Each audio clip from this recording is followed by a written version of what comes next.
Okay, no fooling around. This is a really important video, to tell you the truth. Over the last 2-3 days, Sergei Shoigu, the Minister of Defense for the Russian Federation, has called, at his initiation, the Secretaries of Defense of the United States and their counterparts in France and the United Kingdom and Turkey. Now, this is officially known. And the subject matter of these conversations is not known specifically, but it is believed that Shoigu said that the Zelensky regime is planning to use a dirty bomb on the territory of Ukraine, that this would be a provocation / escalation. The foreign ministries of France, the United Kingdom, and the United States issued a joint statement saying that they would keep on supporting Ukraine and that these allegations, these Russian allegations, were false, and they insinuated in the joint statement that it was really the Russian Federation that was creating an excuse for escalation. I'll read you the specific joint statement, which is very interesting. We, the foreign ministers of France, the United Kingdom, and the United States, reiterate our steadfast support for Ukraine's sovereignty and territorial integrity in the face of Russia's ongoing aggression. We remain committed to continue supporting Ukraine's efforts to defend its territory for as long as it takes. Earlier today, the defense ministers of each of our nations spoke to Russian Defense Minister Sergei Shoigu at his request. Our countries made clear that we all reject Russia's transparently false allegations that Ukraine is preparing to use a dirty bomb on its own territory. The world would see through any attempt to use this allegation as a pretext for escalation. We further reject any pretext for escalation by Russia.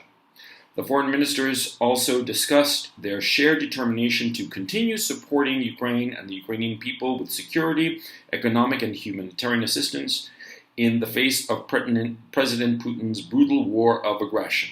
End statement. Now, it's highly unusual for these three countries to issue a joint statement like this. And the fact that Shoigu has never before called these individuals over the last several months, and he called them all, one after the other, including Turkey, which was not included in this joint statement. It seems to me that the Russians probably have this evidence cold. They know it. They know it for a fact. It is, if Sergei Shoigu would reach out to these his counterparts at these four nations, there is no question that the Russians have absolute proof, absolute and irrefutable proof. And what the foreign ministers of these three countries are doing is lying. Simple as that. I mean, it's not like they haven't done it before. Shoigu would never put himself out on a limb like that unless they had just absolutely foolproof evidence. Now, yesterday I did a video discussing the 101st Airborne Division's deployment in Romania, and also the maneuvers going on of the Polish-Lithuanian army on the border with Belarus. And I blue-skied maybe that this is some sort of fist that they're preparing to hit the Russians, on the Belarusian border or something like that, or the Ukrainian border.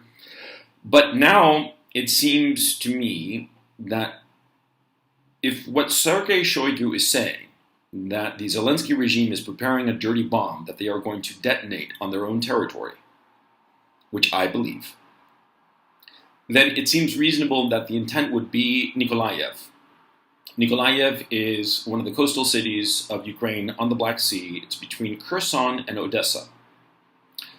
And this escalation and the fact that Nikolaev has been evacuated of civilians, well, it would seem reasonable to infer that they plan to set off this dirty bomb in Nikolaev, and the West use that as a pretext to deploy the 101st Airborne Division in Odessa.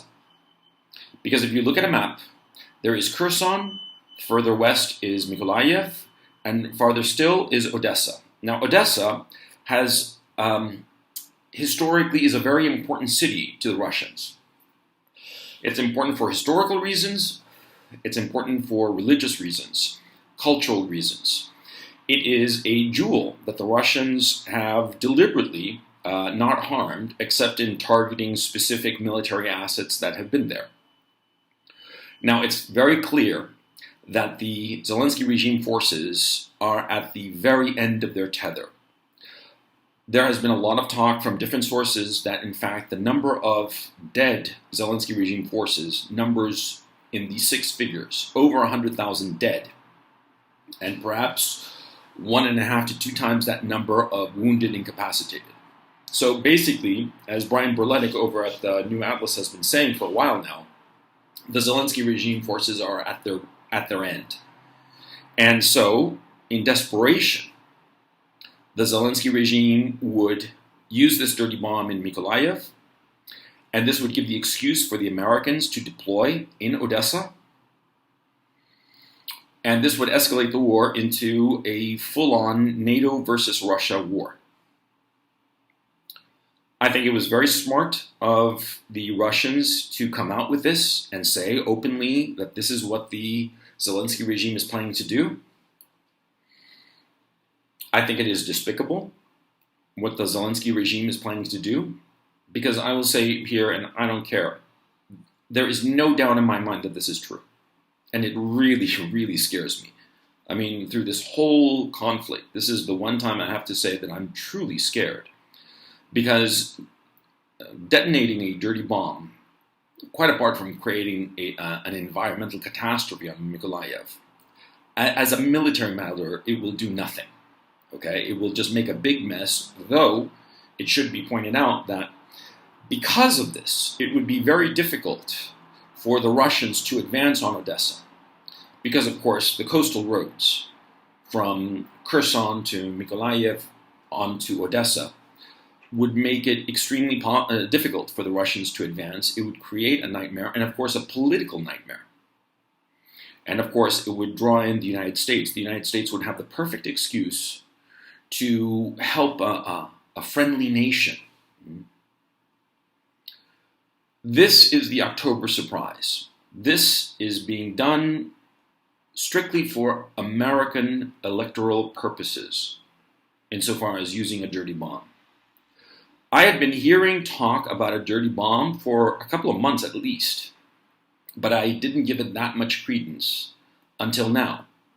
Now, of course, since the very get-go of this conflict, the Zelensky regime has had the possibility to create a dirty bomb. Because, of course, they have nuclear reactors, and they have the fissionable material. They do potentially, in theory at least, have the technological capacity to make an actual nuclear weapon. But insofar as making a dirty bomb, they certainly have that ability. Insofar as actually making a nuclear weapon, I think it would be, as a theoretical matter, possible, but as a practical matter, really impossible, because the Russians would probably bomb any facility actively trying to do this. I think that part of this missile offensive that the Russians have been carrying out over the past 2 weeks has been to target the potential sectors or installations where they might be assembling a dirty bomb. But I have to reiterate, there is no doubt in my mind that this is real. This is as real as it gets. Sergei Lavrov just gave a statement that I listened to about, he was reacting to the joint statement of the foreign ministers of the United States, the UK, and France. He didn't seem to be saying much, but just basically reiterating what Shoigu was saying, and of course that they had proof. I think that that's the key issue. They have proof. This is real. And I think that I have to go back to the same thing I said just now. I think it's despicable. It is the most despicable thing, and it's desperation. Simple, plain and simple. Because NATO and the Zelensky regime know that they are losing. They are losing badly on all fronts. Economic, political, geopolitical, insofar as the other great nations, China, India, the global south. They are losing economically, and they are losing militarily.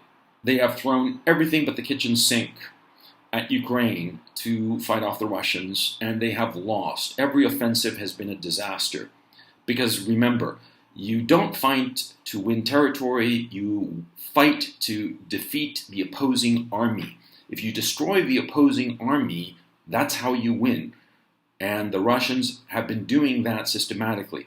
And as the numbers have come out now that show catastrophic losses on the Zelensky regime side, it's pretty obvious that there is about to be a huge breakthrough, and in their panic and desperation, the West, Washington, the people at the State Department, the usual suspects, Anthony Blinken, Victoria Nuland, all of these people want a Samson solution. The self-destruction of Ukraine and a pretext for the Americans to go in and fight against the Russians directly. This is a catastrophe. I mean, I truly cannot emphasize this enough. We're just going to have to wait and see what happens.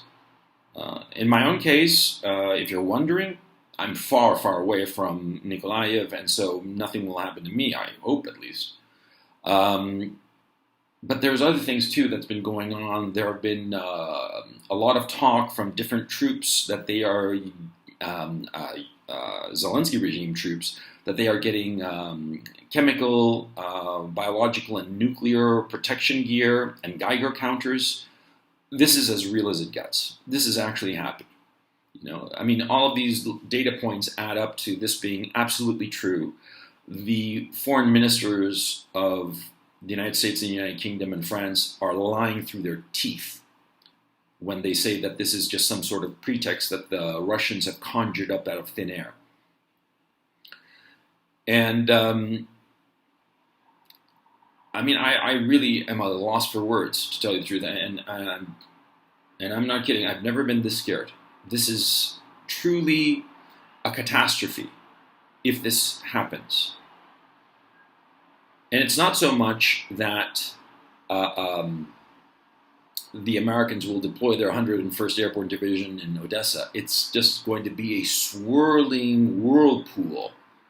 It'll just suck in everything, all the armies of NATO, for a full-on war on the battlefield of Ukraine. And this country that has suffered enough, it will be decimated like nothing before ever. And so I have to say that I'm truly scared for the first time in this conflict, that this entire country will be just absolutely annihilated if the Americans proceed with their grotesque and despicable plan. Because ultimately, I blame the Americans. The Americans. They're behind this bullshit. And I have to say outright and openly, they are evil. It's not more complicated than that. They are evil, grotesque people. And I hope that at some point in the future, the people responsible for this are tried, for this is a crime against Ukraine and a crime against humanity. This is evil, what they are doing. Sorry, I'm a little bit bent out of shape by this, but as you can imagine, I'm at a loss. I cannot believe that these people would be so evil to pursue this, but they are. And anybody who tells you otherwise, anybody who tells you that this is a Russian false flag or some nonsense like that, they are lying. Know it. Know what's going on.